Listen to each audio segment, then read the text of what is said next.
How to actually make people like you. Building genuine connections and leaving a positive impression wherever you go is an important aspect of social life. Though sometimes it can become challenging because some people think being liked by everyone is something that comes naturally. This is totally wrong because you are the reason why people will either like you or dislike you. So how can you make people like you? It's easier than you think. I will give you 5 tested and trusted universal techniques of how to make people like you that have stood the test of time.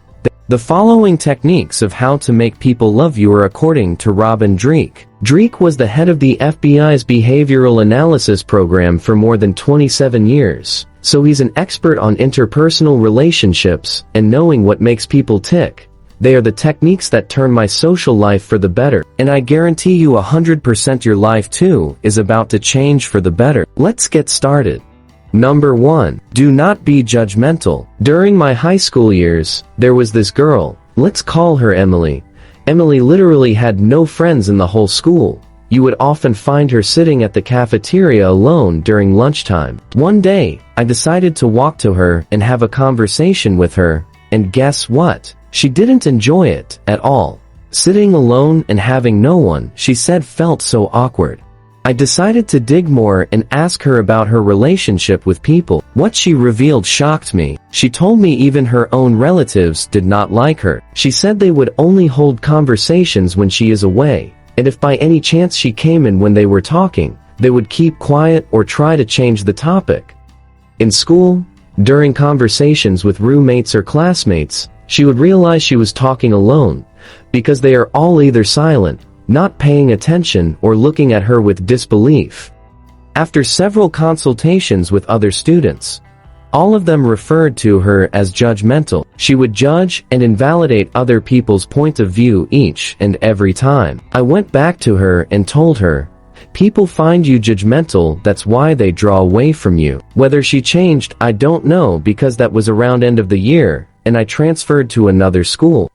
Nobody wants to be judged as much as you also don't want to be judged. Avoiding judgment is paramount in creating positive connections. Approaching every interaction with an open mind and refraining from passing judgment on others is crucial. I cannot emphasize enough the significance of seeking and respecting others' thoughts and opinions without imposing judgment, because this fosters an environment where individuals feel accepted and valued.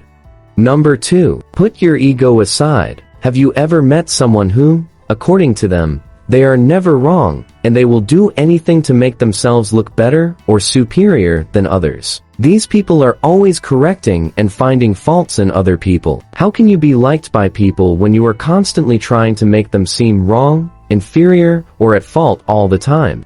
Many of us have egos that can make it hard to make friends and be liked. Having a big ego can turn people off and make a bad first impression.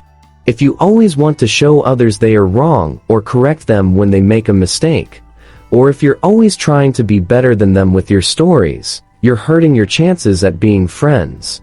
Ego suspension means putting your own needs and opinions aside. Ignore the urge to be right or correct others. When you focus too much on yourself, other people notice and usually don't like it. Putting your ego aside can make you seem more friendly and open, and make others feel comfortable being honest with you. Number 3. Ask the right questions. Studies and research has shown that people find more pleasure in talking about themselves than money or food. We all love, or at least need, money and food for survival. But can you imagine talking about ourselves gives us more pleasure? That is the power of letting people talk about themselves. And to get people talking about themselves, you need to ask the right questions. The questions you ask will depend on the person and the situation. For example, you'd ask different questions at a business dinner than you would at a bar. However, my favorite question is about challenges.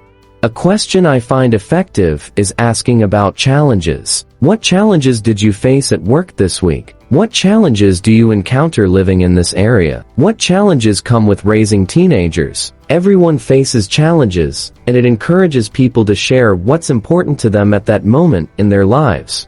So far, we have covered 3 techniques. Number 1 was, do not be judgmental. Number 2 was, put your ego aside. Number 3 was, ask the right questions. On to number 4, observe body language. Do you know why we are attracted to babies and pets? It's because they are welcoming. These is the same effect you'll pass to people when you observe proper body language. Body language plays a crucial role in various situations, particularly when aiming to establish genuine friendships and likability. Sometimes, the messages conveyed through your body movements can outweigh verbal communication. Hence, it's essential to be mindful of the unconscious signals you may be sending, such as through your posture, eye contact, and gestures. The significance of smiling is magical, as it fosters trust.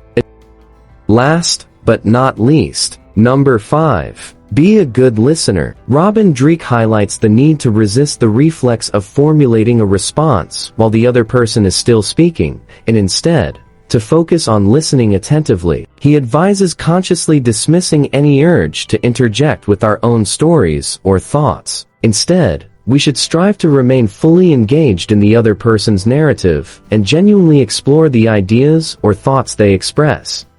We're often reminded of the importance of listening to others, but putting this into practice can be challenging. Many people struggle with truly listening, yet genuine listening is a simple yet effective way to foster likability. By doing so, we convey a sense of genuine interest and care for the other person's perspective, rather than using their story as a segue to shift the conversation back to ourselves. Up to now, we have talked about 5 techniques. Number 1, do not be judgmental. Number 2, put aside your ego. Number 3, ask the right questions. Number 4, observe body language. And number 5, be a good listener. I wish all the best. I am out.